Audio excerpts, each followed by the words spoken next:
ndabasuhuza mu izina ry'umwami wacu Yesu Kristo. Imana ibahe umugisha. Ndashima Imana yemeye ko mfata uyu mwanya kugira ngo mvugane namwe ijambo ryayo. Imana yacu n'urukundo, Imana yacu irera, Imana yacu irahimbaye, Imana yacu itwitaho mu buryo butangaje. Tugiye kuzafata icyumweru twigira hamwe amagambo y'Imana meza cyane, kuko Imana hari umuburo ukomeye yifuza kutugezaho mu iyi minsi iheruka. Mbere yuko ntangira, mureke twicishe bugufi dusenge. Ndagushima cyane, ndaguhimbaje Mana, uri Imana yera, uri Imana ikiranuka, niwe uvuga bikaba kandi utegeka bigakomera, uri Alufa na Omega, uri itangiriro n'iherezo. Ndagushima ibyiza byose udukorera Mwami, tuguhaye icyubahiro. Muri aka kanya mubyeyi mwiza, tugiye kwiga ijambo ryawe, kuko Nyagasani hari icyo udushakaho, hari umuburo ushaka ko tumenya, urashaka ko dukanguka tukamenya isaha tugezemo. Shoboza nkubere igikoresho Mana, kandi uvugane n'ubwoko bwawe. Abakira n'ukuri bihutire kugira ngo binjire mu buntu bwawe, maze Nyagasani ubwo ugiye guhaguruka ku ntebe y'imbabazi, benshi bazabe barakwiteguye, benshi bazabe barambaye umwambaro w'umwana wo gutaha ubukwe bw'umwana w'Imana. Nibyo nkwambaje mu izina rya Yesu, amen. Tugiye kuzafata icyumweru twigana amagambo meza cyane, amagambo avuga ngo mbese isi yo kwa Nowa yarimbutse izize iki? Mbese isi yo kwa Nowa yarimbutse izize iki? Mbese nuko Nowa yubatse inkuge mu rwihisho? Mbese nuko Nowa yubaka inkuge abantu batabibonye? Mbese isi yo kwa Nowa yazize iki? Isi yo kwa Loti yazize iki? Mbese ibyo bazize ntibyazatubaho mu iminsi yacu? Ndagira ngo buri muntu wese afate icyo kibazo akibaze. Mbese nawe wigeze wicara hasi ngo wibaze icyo kibazo, icyatumye isi yo kwa Nowa irimbuka hakarokoka abantu 8 gusa mw'iyo si nzima, tutazi umubare w'abantu bose bari batuye ku isi, ariko abantu benshi bakarimbuka? Mbese ko Imana irahaye imyaka 120 Nowa kubaza iyo nkuge, kandi akabwiriza n'ubutumwa? Mbese ko yabikoraga ku mugaragaro, abantu bazize iki? Ko inkuge itibatswe ahantu hihishe, abantu bazize iki? Hari abantu bayicagaho bagenda babibona, Nowa abwiriza abantu bamwita umusazi. Abo bantu bose barabibonaga, ntago byakozwe mu rwihisho. Mbese isi ya none yo ntago yabigiye kuzira nk'uko kwa Nowa byagenze? Nk'uko nababwiye rero, iki kibazo nicyo tuzibaza mu cyumweru cyose tugiye kuzamarana twigana ibyigisho, kuko Umwuka w'Imana yamatiye kugira ngo ngire icyo mbwira umuntu wese ushaka ko ubugingo bwe bukira. Tugeze mu isaha ikomeye cyane, aho rimwe na rimwe tujya tubona isi yo kwa Nowa abantu barimbutse tukumva ni injiji, tukavuga tuti kuki batinjiye mu nkuge? Kubera iki? Ariko se bazize iki? Bazize iki? Mbese iyi si ya none yacu ko ugiye kurimbuka, abantu bazaba bazize iki? Ndakurarikira kugira ngo tuzakurikirane, tuzabona igisubizo, turebe n'icyo twagakwiye gukora kugira ngo natwe tutazamera nk'abo mu icyo gihe cyo kwa Nowa. Mureke tujye mu Itangiriro igice cya 3, niho tugiye gusanga icyigisho cyacu cya mbere kivuga ngo inkomoko y'irimbuka. Inkomoko y'irimbuka, igice cya mbere tugiye kuzigana muri ibi byigisho tuzigira hamwe mu cyumweru cyose. Tugiye kureba icyigisho kivuga ngo inkomoko y'irimbuka. Mbese koko mu by'ukuri abantu bo kwa Nowa, cyangwa se abantu bo kwa Loti, cyangwa se abantu b'ubu ngubu bazarimbuka, inkomoko yabyo ni iyihe? Mbese ibyo bintu byaturutse hehe kugira ngo abantu bamwe bagire ubwo bafata umwanzuro wo guhitamo umwanzuro wo kuvuga ngo twe turakurira Imana, abandi bafata umwanzuro wo kujya ku ruhande ku buryo babasha kurimbuka? Mbese iyo nkomoko ni iyihe? Mureke tujye mu gitabo cy'Itangiriro igice cya 3, turahasanga amagambo meza cyane ku murongo wa 4 haravuga ngo ahangaha nk'uko mubizi hari kwerekana uburyo Imana ku gice cya mbere ntarajya ku gice cya gatatu. Mu gice cya mbere tubona ko mbere na mbere Imana yaremye ijuru n'isi. Isi nta shusho yari iriho. Tubona uburyo Imana yaremye ibintu byose ikageza ku munsi wa gatandatu Imana ikarema umuntu, Imana ikamurema mu ishusho yayo. Tubona Imana imutuza mu ngobyi ya Edeni ndetse hamwe n'umufasha we. Noneho rero turakomeza tukabona ko Imana nanone ibwira uwo muntu amubwira ati ikahashyira igiti ikamubuza kukiryaho ko icyo giti kuko cyari kuzamutuma amenyekana, icyo giti cyari kuzatuma amenya ikibi n'icyiza. Ariko ku murongo wa 4 aravuga ngo iyo nzoka ibwira umugore iti gupfa ntimuzapfa kuko Imana izi yuko umunsi mwakiriyeho amaso yanyu azahweza mugahindurwa nk'Imana mukamenya icyiza n'ikibi. Uwo mugore abonye yuko icyo giti gifite ibyo kurya byiza kandi ko ari ik'igikundiro kandi ko ari cyo kwifuriza kumenya umuntu ubwenge, asoroma ku izo mbuto arazirya, ahaho n'umugabo we wari kumwe nawe arazirya. Amaso yabo bombi arahweza bamenye yuko bambaye ubusa, badoda ibibabi by'imitini biremeramo ibicocero. Ahangaha turakubona ko mu by'ukuri Imana irema Adamu na Eva bari batunganye, bari abantu bahuza n'Imana nk'uko tubisanga mu gitabo cy'umugaragu w'Imana yanditse. Tubona ko bari bahuje n'Imana, nuvuga ngo Imana yasabanaga nabo, nabo basabanaga nabo. Ariko mu by'ukuri tugiye kureba tugeze ku gice cya gatatu tubona ko umwana w'umuntu cyangwa ikiremwa muntu Imana yaremye cyiza gitunganye kigiye gushukwa. Imana yakibwiye ko umunsi cyariye ku giti, icyo giti cyari mu ngobyi ya Edeni, ngo uwo muntu nakiryaho azapfa kandi bizatuma abasha kumenya ikibi n'icyiza. Ariko noneho inzoka yiraje, Satani waciye mu nzoka aramubwira ati hoya gupfa ntimuzapfa ahubwo kuko Imana izi ko umunsi mwakiriyeho ngo muzagira gute, ngo muzahweza mugahindurwa nk'Imana. Aravuga ati ntabwo umunsi mwakiriyeho ahubwo mwebwe muzaba nk'Imana, ntabwo ahubwo ibyo Imana yababwiye ntabwo ari ukuri. Ariko se mu by'ukuri ayo masezerano inzoka yasezeranije Eva ni koko yari ukuri? Mbese nta bintu isi yadusezeranije mw'ibi bihe twaba tuzi, ariko mu by'ukuri itwizeza ibitangaza, itwizeza amahoro, itwizeza ibintu byiza, ariko mu by'ukuri ibyo bintu ntiba ari byo.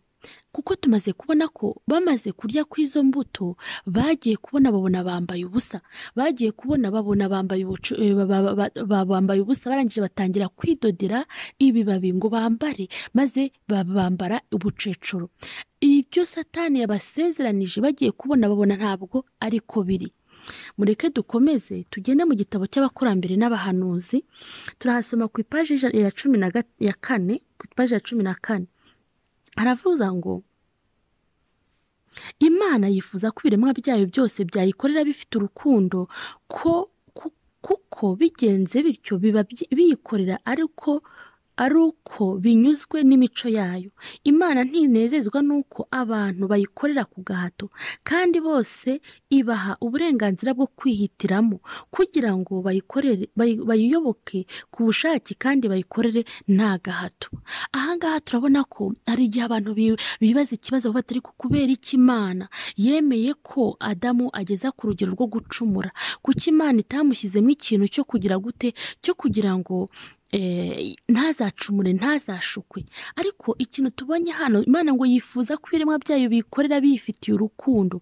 Ni ukuvuga ngo umuntu agakora ikintu azi ko akunze Imana, azi ko atahemukira inshuti yayo, atahemukira inshuti ye.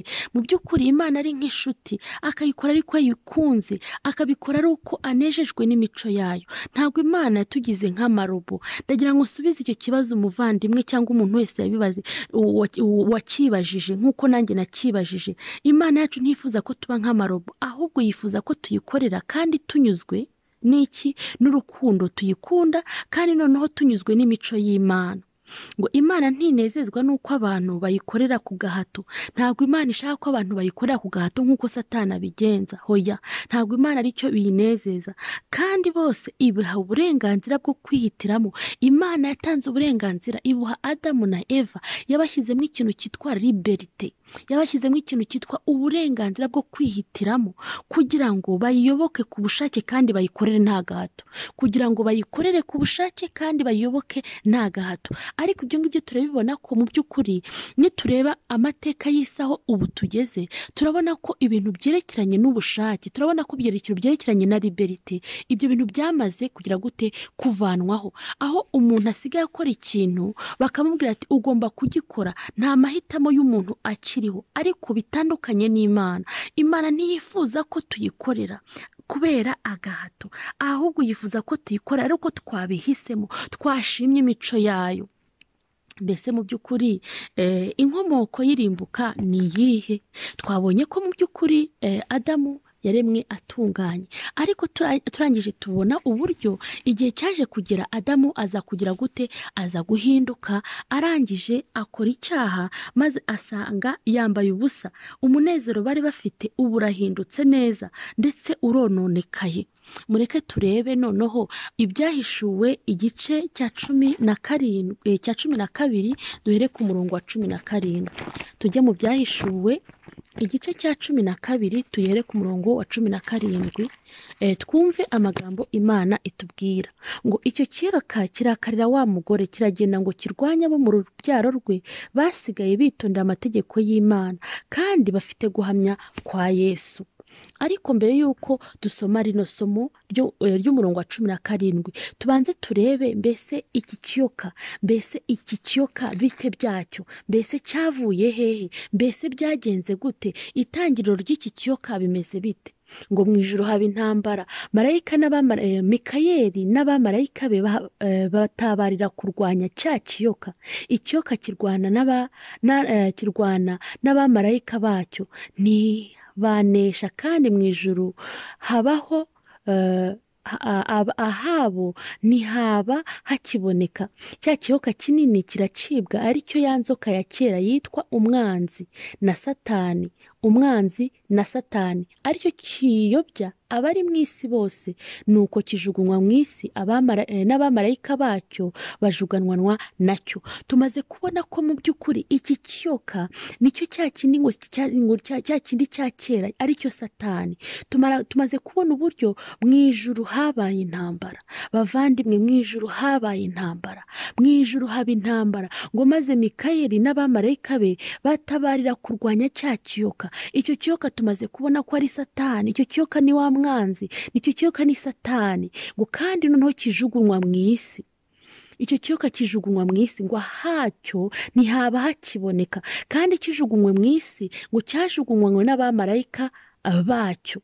Maze numva ijwi rirenga rivugira mu ijuru riti, noneho agakiza karasohoye, ngo n'ubushobozi n'ubwami bw'Imana yacu n'ubutware bwa Kristo bwayo, kuko umurezi wa bene data ajugunywe hasi, wahoraga abarega ku manywa na nijoro imbere y'Imana yacu. Nabo bamuneshesheje amaraso y'umwana w'intama n'ijambo ryo guhamya kwabo, ntibakunda amagara yabo, ntibanga no gupfa. Nuko rero waje we, namwe barimo nimwishime, naho wowe wasiwe, nawe nyanja we mugushije ishyano, kuko Satani yabamanukiye afite umujinya mwinshi, azi yuko afite igihe gitoya. Tumaze kubona inkomoko ya hano, mu by'ukuri inkomoko ya Satani, inkomoko y'ikibi cyaje ku isi. Tumaze kubona ko icyo kiyoka ni Satani, ni umwanzi. Wajugunywe hehe? wajugunywe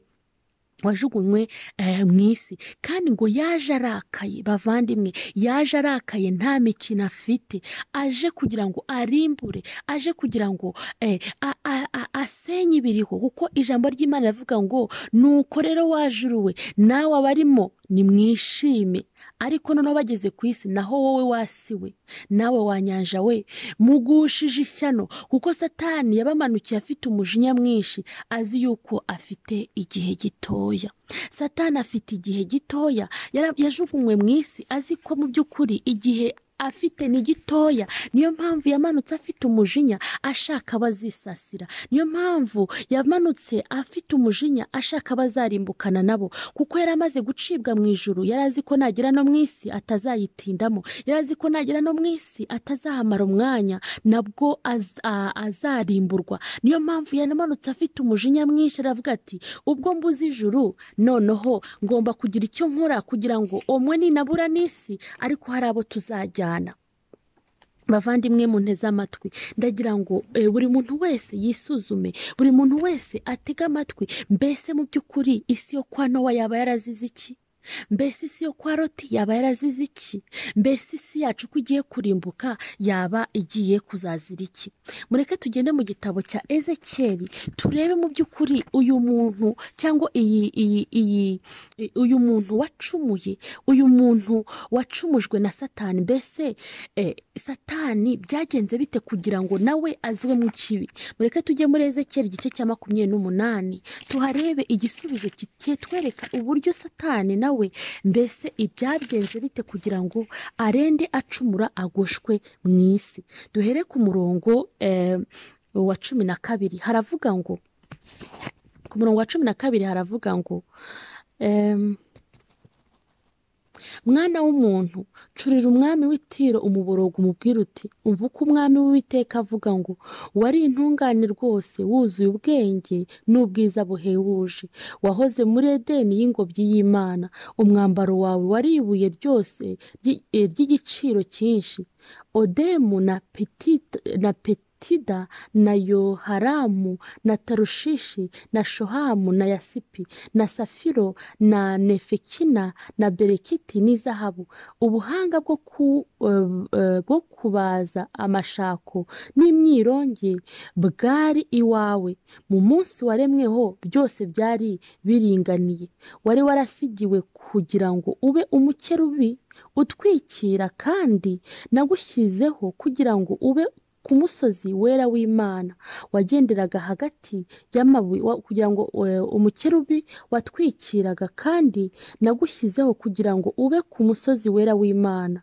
Wagenderaga hagati y'amabuye yaka umuriro, wari utunganye bihebuje mu nzira zawe zose, uhereye umunsi waremweho kugeza igihe wabonetsweho gukiranirwa, wuzuwemo urugomo ruzanywe n'ubugenza bwawe bwinshi bugutera gucumura. Nicyo cyatumye nkwirukana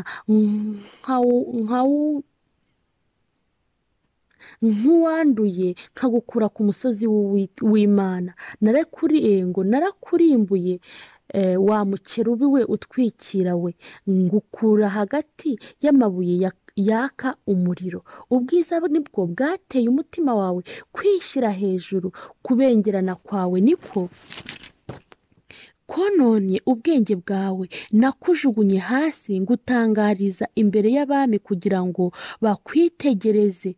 Ububi bwawe bwinshi no gukiranirwa kuva mu bugenza bwawe byatumye wanduza ubuturo bwawe bwera. Nicyo cyatumye ngukongeza umuriro ukuvuyemo, uragukongora, maze nguhindurira ivu imbere y'abakureba bose.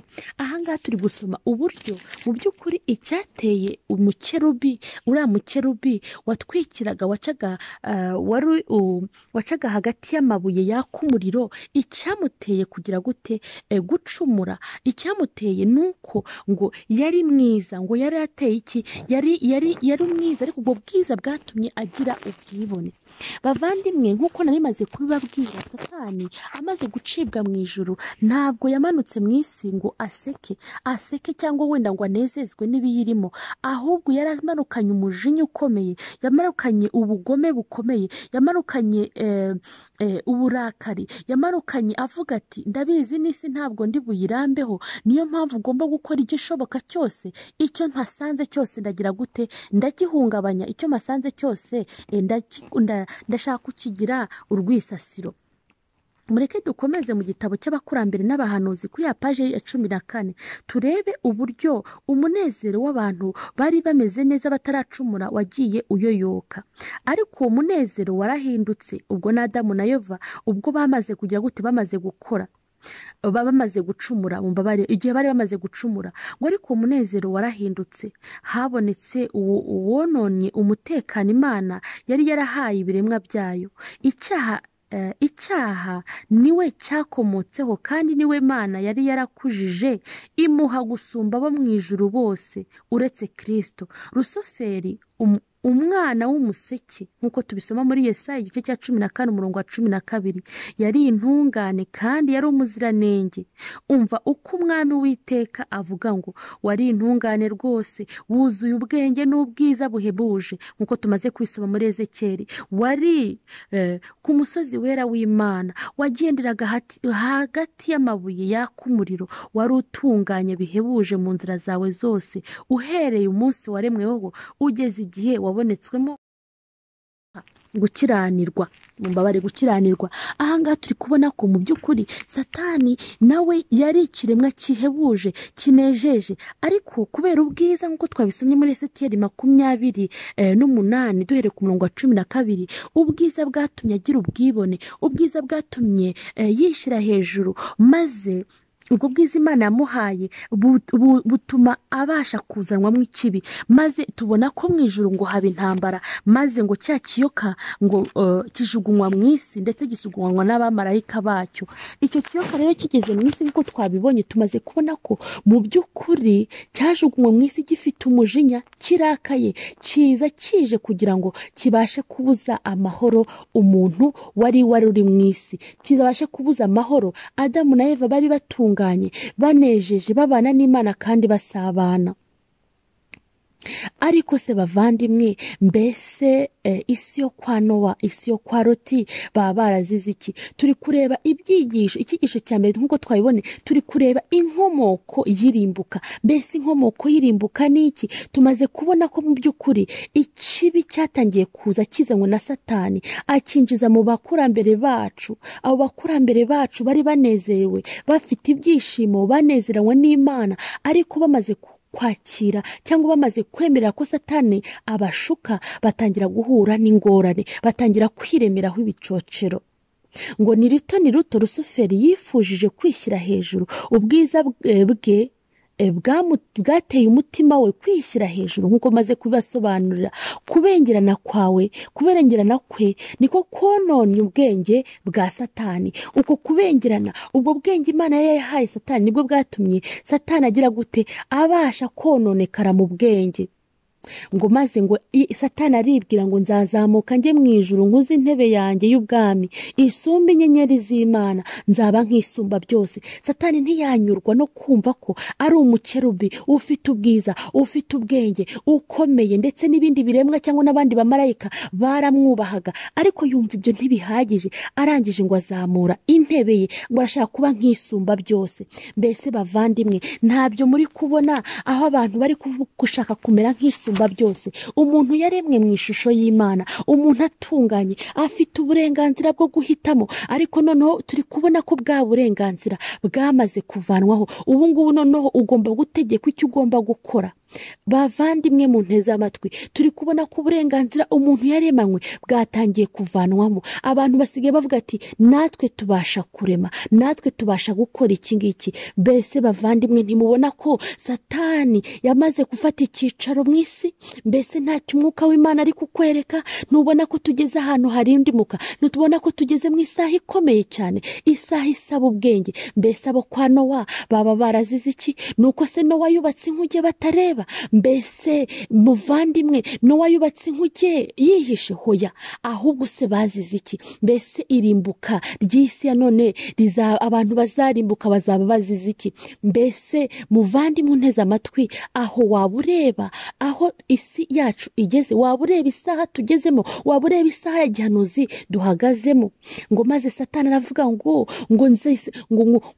aribwira mu mutima we ngo nzazamuka njye mu ijuru nkuze intebe yanjye y'ubwami isumba inyenyeri z'Imana, nzaba nk'isumba byose. Ntabwo abantu banejejwe n'uko Imana yabaremye, ntabwo abantu banejejwe n'uko abantu tugize, ahubwo aravuga ati nanjye ndashaka kurema, nanjye ndashaka ko umuntu mukontorora, nanjye ndashaka kumukoresha ibyo nshaka. Mbese aho igitekerezo Satani yari afite nta bantu baba bagifite mu iyi minsi ya nyuma.